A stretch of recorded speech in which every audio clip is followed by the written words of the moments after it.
One thing you guys have always asked me, what are my favorite sets in the Sword and Shield era? I'll be going through a tier list of all of the Pokemon Sword and Shield era sets. So where are they going to place? Go and find out. Hey, what's up guys, welcome back to the channel. That is right, we're going to be doing a tier list video today of all of the Sword and Shield era sets based on fun of opening the set, value, and just overall feel of the set, whether or not I feel like it's going to be a good investment for the long term or not. Now these are all just my opinions. I want to know your guys' opinions down in the comments. How would you rank these Sword and Shield era sets? So let's get into it. Okay, so here we have the tier list. We're ranking them and see how we go. There are 17 sets to rank. We have the top, which is the amazing set. We have a strong set. We have an average set.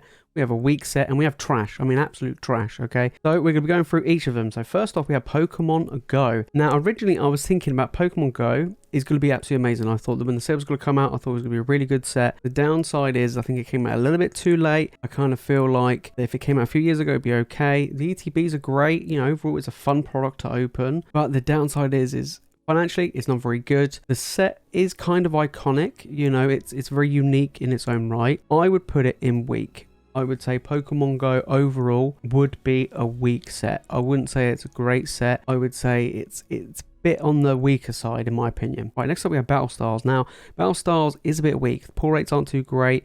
It is the first set that brought in all these incredible alt arts. And, you know, it has a place in my heart. I do really like Battle Styles. I do feel like, though, it needs to be a little bit better. So I'm going to put Battle Styles in the weak set. Overall, I do feel like it is weak. It's not necessarily the best, but I do think it's okay. Then we have Chill and Rain. Now, you know me guys, I actually like Chill and Rain. I think it's a really, really good set. Fantastic artwork. I also feel like it's a set where you have tons of alt arts. You've got 13 alt arts in the set. I love the legendary birds. I had great fun opening up Chill and Rain. I always do. Now, the pull rates aren't the greatest. Long term, I think it's going to be good. I'm not going to lie. I'm going to put it in strong. I think Chill and Rain is a strong set. Evolving Skies. I think we should put that in the trash, I think. No.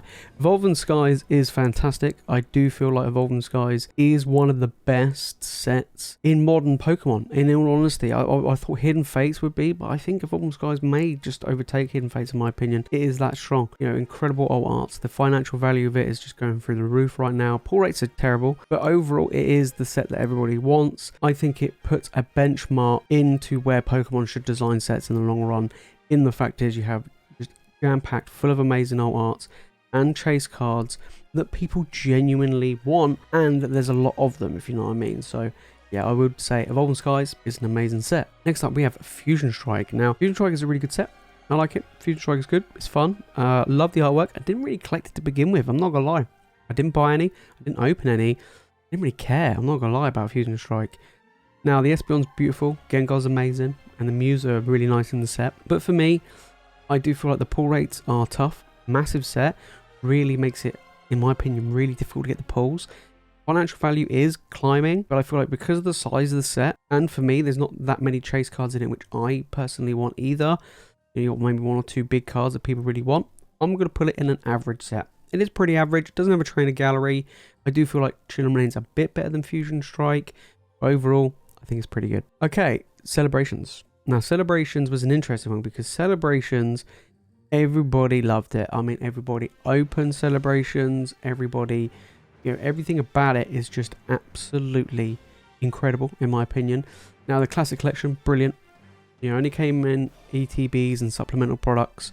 The UPC is just a fantastic bit of, you know, collectible. Overall, I think everybody loves Celebrations. I really enjoyed opening it. You get a lot of packs in the products. It's great. Now, the financial value of the singles aren't necessarily the greatest, but I do genuinely think in the long haul, just like Generations, I think this set's going to do extremely well. I would put Celebrations as an amazing set. I do feel like it is an amazing set. Completely. Absolutely. Now, Rebel Clash. A lot of people call this Rebel Trash. I've opened up a small amount of it. I don't think it's very good. Is it worse than Pokemon Go? Is it worse than Battle Styles? Has an argument to say it is. Now, the problem is with Rebel Clash, you know, is that the pull rates aren't great either. Obviously, I think it's like the first set that was released in the Sword and Shield era after Sword and Shield base. Overall, I do feel like it's a bit weak in my opinion. I just, you know, it has no real big chase cards in it. You know, the rainbow rares are okay, but apart from that, there's nothing really that jumps out that's absolutely stunning. Nothing that really holds really value either. Booster boxes are rising. That's mainly because it's just hard to get hold of, so naturally they're just going to go up. I do feel like it is trash. That's why it's Rebel Clash, Rebel Trash. Right, Brilliant Stars time. This is a strong set, and this is a good set. I think that, you know, Brilliant Stars has the trainer gallery, super stacked, has a ton of amazing cards in it, with the Alt Art Charizard. I genuinely feel like Brilliant Stars kind of will match Evolving Skies on the financial value level. And I do feel like Brilliant Stars are just fun to open, great pull rates, amazing trainer gallery. You know, you got the Legendary Bird Trio in there, you got loads of evolutions, you got the Charizard, you got the Arceus. Brilliant Stars is just brilliant, so I'm going to have to put it as an amazing set. Again, another milestone that I think Pokemon should do in the long run. They should really make sets like Brilliant Stars. Okay, a Lost Origin, another trainer gallery set. I really like Lost Origin. I think it's got a very strong trainer gallery. The main set, in my opinion, apart from the Aerodactyl and the Giratina, quite weak, in my opinion. Pull rates are not that great in Lost Origin. It has one of the worst pull rates in the Sword and Shield era, as in like trying to get the top end cards. It's just absolutely appalling. So that's the downside of Lost Origin. But that subset is super strong. And that's one thing I would say with Lost Origin, that it is a really, really good, strong, you know, contender for a decent set. I would say Lost Origin, I'm going to have to put it as a strong set. It is a strong set. That trainer gallery really pushes Lost Origin through, and I really do rate it. Okay, next up is Sword and Shield base. You can't really tell from the logo, but it is Sword and Shield base. Now, I would say Sword and Shield base, base sets as a rule tend not to be incredible. They're you know, they're like introductory level, introduce you into this new era or the next generation. And I mean, there's some okay cards in this set. Booster boxes are climbing, again, due to availability. But I do feel like base sets are kind of a bit boring, in my opinion. They don't really have anything to jump out. So I kind of feel like that's what we're going to get with Scarlet and Violet when that comes out. There's nothing that's going to be like, wow, amazing. It's going to set the tone ready for what's to come in the rest of the era. And because of that, I'm actually going to put it at trash. I don't think it's very good. I think it's kind of a weak set overall. Okay, Dancer Blaze. Now, I think Dancer Blaze, when it first came out, was fantastic. That, you know, Charizard VMAX was gorgeous. Seeing it, you were like, wow, this is amazing. Downside is, apart from that Charizard, that's all there is for Dancer Blaze. The sets aren't really climbing. It's pretty, you know, tame. There's no trainer gallery. Pull rates are tough. You know, there's no real movement in the booster boxes and the value of the set. The most expensive card is the Charizard at what, like $40? That's actually one of the lowest, you know, tier of like of a value of a card in a set for a long time. So that's not very good in my opinion. So I'm gonna have to make it a weak set. I wouldn't say it's trash. I wouldn't say it's absolutely terrible and I would never want to collect it. But I do think it's a weak set. I do feel like it's on that same level as Battlestars and Pokemon Go. Okay, next up we have Astral Radiance. Again, another trainer gallery set. Trainer gallery, in my opinion, gives a little bit of an edge up to where they should be. So I would probably say that Astral Radiance is probably the weakest out of the trainer gallery sets. I feel like Brilliant Stars is the top dog. And then we have Lost Origin. So I do feel like Astral Radiance is a little bit weaker in my opinion than the rest of them. That Machamp is the chase card. Then you got a couple of alternate arts that are not massive. You know, the Dialga, the Palkia, they're okay, but they're not great. Booster boxes are kind of steady at the moment, but it is fun to open. You have a high hit chance of getting actual just number of hits per box. Even though the pull rates are still not very good, as in like hitting the top end cards, but because of the trainer gallery, you do actually have the opportunity to get a little bit more additional value from your booster boxes. So I'm going to put it as an average set. I do feel like it's middle of the road. If it didn't have trainer gallery, I would put it as a weak set. But because it has trainer gallery, it's going to go as an average set. Okay, Crown Zenith. Not out yet.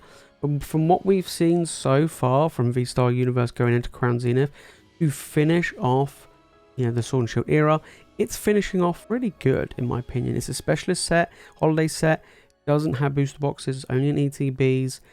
It looks strong. It looks pretty good. I would say it's, in my opinion, going to be better than some of the other ones like Pokemon Go. Do I think it's as good as Celebrations? I don't think it is. In my opinion, I don't think it's going to be better than Celebrations. I think Celebrations down the line is going to become an incredible set which people are going to absolutely love. I do feel like Crown Zenith, we don't know yet. And because we don't know yet, I'm going to put it as strong. I can see it being a really strong set, but I don't think it's an amazing set. You know what I'm saying? So we have to wait and see, but it's looking strong. Time will tell how much they print of this set. If they absolutely print into oblivion, then it'll be down lower on the list. But don't forget, Celebrations had a massive print run to begin with, and then it just stopped. So we'll have to wait and see how Crown Zenith goes in the future. Next up, Silver Tempest. The most recent set has just come out. Trainer Gallery once again. Is it a good set though? Is it a good set? Now it has the Lugia, big chase card, big chase card. Trainer Gallery, in my opinion, weak. You know, you got the Rayquaza, but apart from that, the rest of the Trainer Gallery isn't the greatest. And then after the Lugia, the rest of the set, pretty bad. You know, it's hasn't got that many good chase cards in it. The Unknown, you know, the Regidrago, you got a full art trainer Serena. They're sitting around $40 each. They're not really, you know, they're falling. They're not really climbing. Lugia's fallen as well. You know, Lugia came out very expensive and it's fallen as well. Fun set to open, obviously, Trainer Gallery. All rates aren't great. You know, it's again similar to Lost Origin, Astral Radiance. All three of them are not as good as Brilliant Stars when it comes to, you know, percentage for hits within a box to get that value. And if you don't pull the Lugia, it's going to be tough to get the value back on Silver Tempest. So I'm going to put Silver Tempest average. I'll put it average. I do feel like it's on the same level, you know, kind of same level as Astral Radiance. That Lugia makes it a little bit better. In my opinion, it's not as good as Lost Origin because Lost Origin has a really strong Trainer Gallery. So that's why I put Silver Tempest and average set. Champions Path. Now, Champions Path is an interesting one. It's a special holiday set. It's a set where I'm like, I don't think it's good for the long haul. We have to see. Time will tell. It does have two massive Charizards in it. The Rainbow Charizard VMAX, which is one of my favourite all-time Charizard cards. And the shiny Charizard V. But literally, that is it. The rest of the set, I think even if you pull the third most expensive card in the set, you don't even get the value in what you paid in the packs. So that makes it super, super tough. Will it be very good? We have to wait and see. It is a specialist set. There's no booster boxes. That makes it a little bit tougher to get those Charizards. It's quite a small set, but we have to wait and see. You get a good promo in the ETBs as well, which does help. You know, if this set didn't have two amazing Charizards, I would put this in trash tier. Literally in trash tier. But because it has those Charizards that help it, I'm going to put it in the weak set. I don't feel like it's as good as an average set. I don't feel like it's good, you know, anywhere else. Those two Charizards are big. They really are. But the rest of the set, pretty much a dud. Alright, moving on to Shining Fates now. We'll come up to the last two, Shining Fates and Vivid Voltage. Now, the interesting thing with Shining Fates, I love Shining Fates. You know me, guys. I really, really like Shining Fates. I love the Shining Charizard VMAX. However, the rest of the set of Shining Fates, unfortunately, has fallen by the wayside. The reason why is it's been printed so much that the single card prices, apart from the Charizard, have just been dropping. They're also getting to the point where the value per pack on average is so low. Again, like Champions Path, you have to hit, you know, you have to hit that big Charizard, or at least a couple of hits. So you have to hit a hit and like a baby shiny or a full art shiny to really be worth it. And if you look at the full art shinies, again, most of them are like $5 or less. They're a lot cheaper than you would have thought. You know what I'm saying? So like Suicune, I mean, that's dropped now around $10. And apart from that, the next one is the Charizard. So I love Shining Fates. I really do. But over time, it's become weak. I'm going to have to put in weak alongside Champions Path. It hurts me to put it there, but it's going to have to. And I'm finishing off with Vivid Voltage. Now, Vivid Voltage has the Rainbow Chonkachu as the chase card. I mean, it is good. You know, it being having a big chase card is good. You got a subset in it. You got the amazing rares, which are awesome, you know. And, you know, financially, not the greatest set to invest in right now. However, I do feel like the chase for the Chonkachu helps this set out a lot. But is it enough? Is it enough? Now, I would say that this set is better than Pokemon Go. I would say it's definitely not trash. But I would say it's better than Pokemon Go. I would say it's better than Battle Stars. I would also say it's definitely better than Darkness Ablaze. And I would also say it's better than Shining Fates. But is it better than Champions Path? Champions Path has two massive, huge Charizards. Rainbow Chonkachu kind of matches one of those Charizards. But the rest of Vivid Voltage, does it really? You know, I would say it's quite close to Champions Path. Now, is it better than Fusion Strike? I don't think so. Is it better than Astral Radiance? I don't think so. You know, yes, it's got a subset, but, you know, is it better? Probably not. Is it better than Silver Tempest? I don't think so. So I'm actually going to put Vivid at a weak set. There you have it, guys. That's what I've put down as my, you know, overall choices for the tier list, and things will change over time. Things will change over time.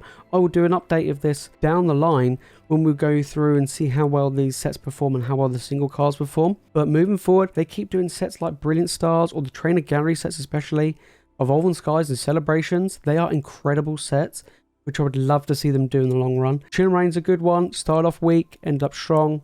Same with Lost Origins doing well. Crown Zenith looks promising. Fusion Strike started off weak, doing pretty good.